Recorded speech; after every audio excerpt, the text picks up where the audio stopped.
Good morning and Merry Christmas and Happy New Year from Franklin Square United Methodist Church, right here in Franklin Square, Ohio. If you reach out to us for a prayer request, or you want to do a confession of faith, or you need a baptism, or a wedding, or a funeral, we're a full-service church, and these days we're online, and that's the way we do things. So if you've been watching out there and you reach out to us, some people have even been giving. I didn't ask them, but they're giving. So we're a full-service church, and if you need something done that a church normally does, you can contact us through our Facebook and our website, and we will reach back out to you. What child is this who laid to rest on Mary's lap is sleeping, whom angels greet with anthems sweet, while shepherds watch our keep. This is Christ the King, whom shepherds guard and angels sing. Haste, haste to bring him Lord, the babe, the Son of Mary.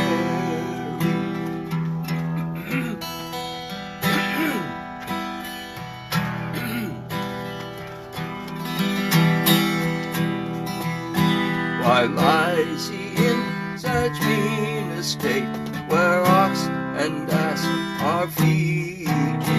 Could Christian fear for sinners hear the silent word is pleading? This is Christ the King, whom shepherds guard and angels sing. Haste, haste to bring him Lord, the babe, the Son of Mary.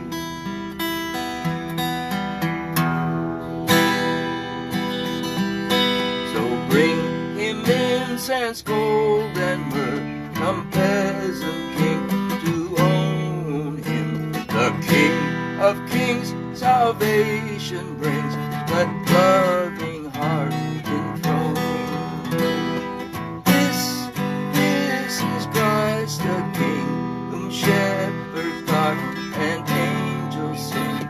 Haste, haste to bring him Lord, the babe, the Son of Mary.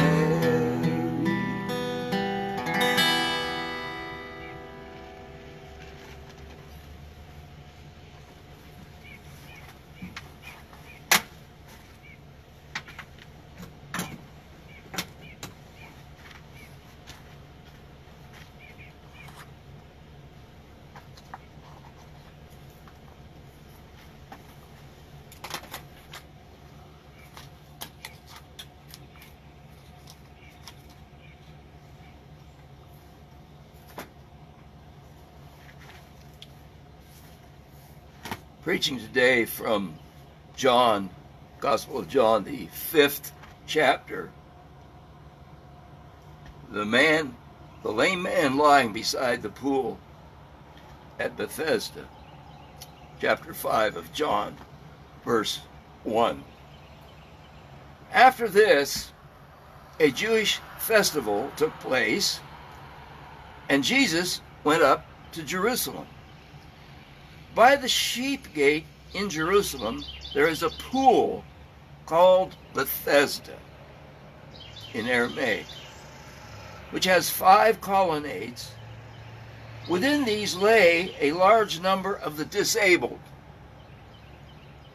blind, lame, and paralyzed.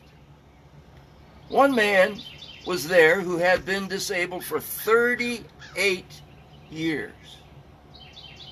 When Jesus saw him lying there, he realized he had already been there a long time. He said to him, "Do you want to get well?" "Sir," the disabled man answered, "I have no one to put me into the pool when the water is stirred up, but while I'm coming, someone goes down ahead of me." "Get up," Jesus told him. pick up your mat and walk. Instantly, the man got well, picked up his mat, and started to walk. Now that day was the Sabbath, and so the Jews said to the man who had been healed, "This is the Sabbath. The law prohibits you from picking up your mat." He replied, "The man who made me well told me, 'Pick up your mat and walk.'" "Who is this man who told you, 'Pick up your mat and walk'?" they asked. But the man who was healed did not know who he was, because Jesus had slipped away into the crowd that was there. After this, Jesus found him in the temple and said to him, "See, you are well. Do not sin anymore, so that something worse doesn't happen to you." The man went and reported to the Jews that it was Jesus who had made him well. Therefore the Jews began persecuting Jesus because he was doing these things on the Sabbath. The message today is what happens when our human yes but excuses. I'm preaching today against besetting sin in the new year. It's a chance to get a new start in the new year. And a besetting sin can elicit a lot of excuses on our part. The man at the pool, when Jesus said, "Do you want to get well?" he didn't flat out say yes, but he indicated that he did. He gave a tacit yes, but I don't have anyone to help me.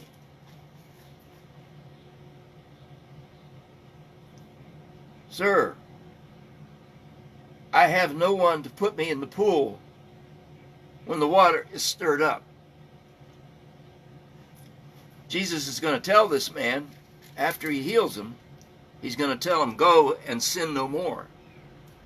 Now, I am not preaching that every sickness is a result of sin. I am not preaching that.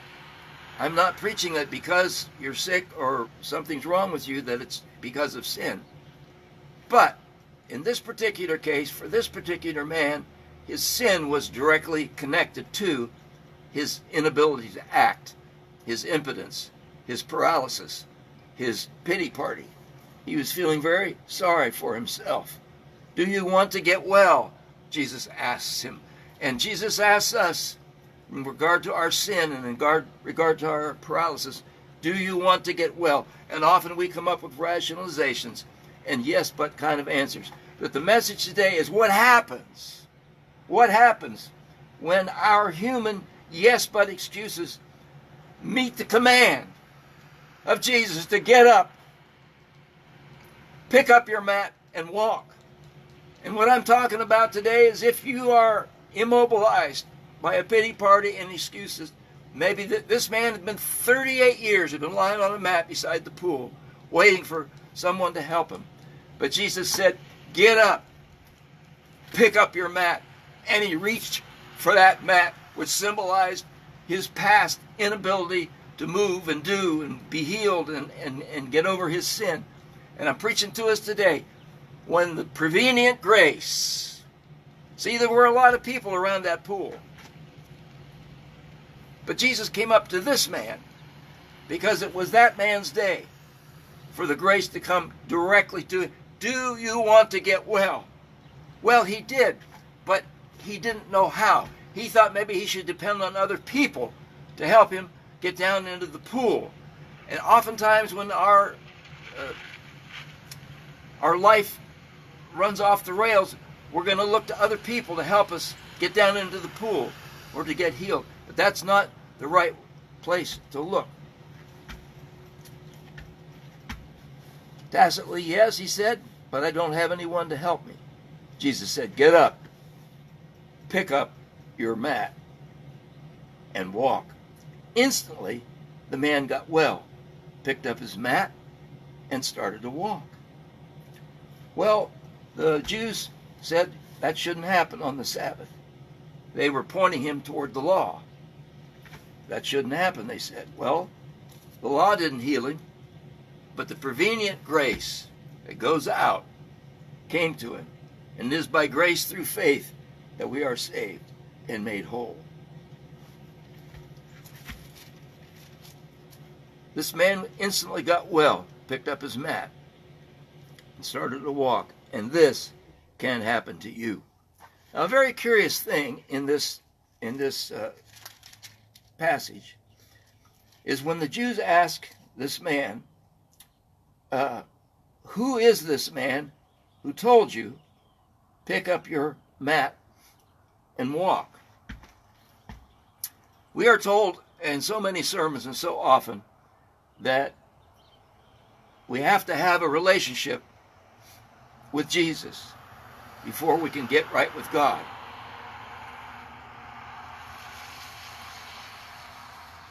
That's not true in every case. This man had no relationship with Jesus. He didn't even know who he was. It says here, who is this man who told you, pick up your mat and walk? They asked, but the man who was healed did not know who he was. But he felt a power when Jesus came and stood beside him by the pool. And when Jesus said, stand up, he stood up. And I think that so often that we make salvation and we make healing, we make it too difficult. Sometimes I think we say that you've got to learn so many things. And you have to know exactly who Jesus is before you can get healed. But I'm preaching today that the prevenient grace of God goes out even to people who know very little. And if they will just lay hold of it. Jesus said to this man, do you want to get well? He said, I have no one to put me down into the pool. Jesus didn't help him get down into the pool. That's just folklore. Jesus cut right straight through that. And he said to the man who knew very little, didn't even know exactly who Jesus was, he said, stand up. And what I'm saying is that the grace of God to disabled people who are sidelined by besetting sin, the grace of God is so strong that all they have to do is just sense something, that there is a power here, there's a higher power here. This man had tried depending on other people. He had tried depending on luck. He had tried to depend on the stirring of the water, and it did him no good. But when the Lord of the universe, and he didn't even still, a person could come into church lame or unsaved, could come into church and not really know Jesus. But when the grace, oh yes, when the grace says stand up, the man stood up, and Jesus said, pick up your mat. And the man picked up his mat, which symbolized his old life and his besetting sin. He picked up his mat and he began to walk. And I'm telling you today that if you can even just get a whisper of a hope of who Jesus is and what you don't have to know the whole thing, because the grace will cover our lack of what we don't know. Jesus said to the man, stand up. And he stood up. And we've got people that are afraid to stand up because they're afraid that this is not going to happen. But it was this man's day. He lay by the cool pool. He was 38 years he'd been lame. And Jesus came to him. And Jesus can come to a person who knows very little and say, stand. And when that supernatural grace comes to that person, if they will just stand up and reach for that mat, I'm telling you, if you know somebody that's down and out, they don't know much. They don't have much hope. They're lost in a pity party by the pool of Bethesda. Tell them, as much as you know, just reach for the mat. Stand up and reach for the mat and start walking. Because when you start, and the man walked, and one of the places that he walked was into the temple. Yes, he walked into the temple. Something happened. He knew something happened. I don't know how long it had been since he'd been to church.